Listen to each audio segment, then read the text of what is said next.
And recording. Awesome. Hey guys, my name is Peter Richlick. This is for my applied movement mechanics assignment on tensigrity and the different planes of motion as well too. I'll start with demoing the shoulder joint motions. So we've got abduction as well in lateral shoulder raises, and then adduction on the negative plane as well too. So they move up and down along the frontal plane, so this guy right here, and along the lateral axis of movement. Next up is the lumbar spine, so that would be the spinal area down here. And so the lumbar spine area is moved kind of like when you do crunches or in yoga with the side bend thing. It's like a tree pose, so you'll just move in here and you can feel the lateral lumbar spine flex here and extend here, and then going back as well too. You can have the flexion here and the extension here, and that is along the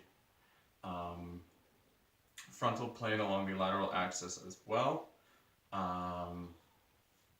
Then we have the shoulder girdle, which is up over here. Things like the clavicle, things like that are part of the shoulder girdle. So your shoulder protraction is the outward motion where the distal part of your limbs move away from the body, and you can see the shoulder girdle extends outwards, and then on the retraction it comes back in, and you can see the shoulder blades start towards each other and move towards the medial part of the body as well too. So this motion takes place on the sagittal plane and the coronal axis of movement. For the knee, in order for the knee flexion to happen, you can have kind of like a knee raise like this, and then knee extension as well. And the hip motions, I do hip rotations to rotate them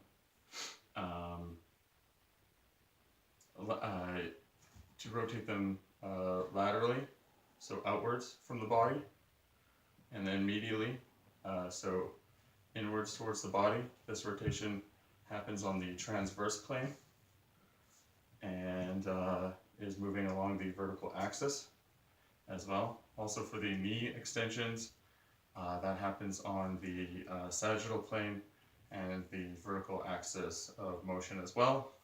For adduction of the shoulders, the muscles involved are the subscapularis, the pectoralis major, the latissimus dorsi, and the teres major. And on the abduction, you have the deltoid and the supraspinatus as well. I've attempted to build a tensigrity model for this video. Unfortunately, every attempt, after even several hours, I had it completely break down, either snap, that kind of thing, the elastics. It just didn't seem to work out. So unfortunately, I don't have a tensigrity model for the video. I would like to skip that part. But what tensigrity means to me is tension and integrity. It is the push and pull of those forces as well. So the forces are being compression, so the push, and tension being the pull. Whenever your body, parts of your body are pushing, other parts of your body are pulling, and your body is in a constantly adaptive state, depending on the different angles of the forces. So for instance, when your body is in a defensive position, you know, like curled up, maybe you're being attacked, or maybe you're falling and you're going to hit the ground and you know you're going to hit it. It's good for it to compress, move into that defensive state and be tightened.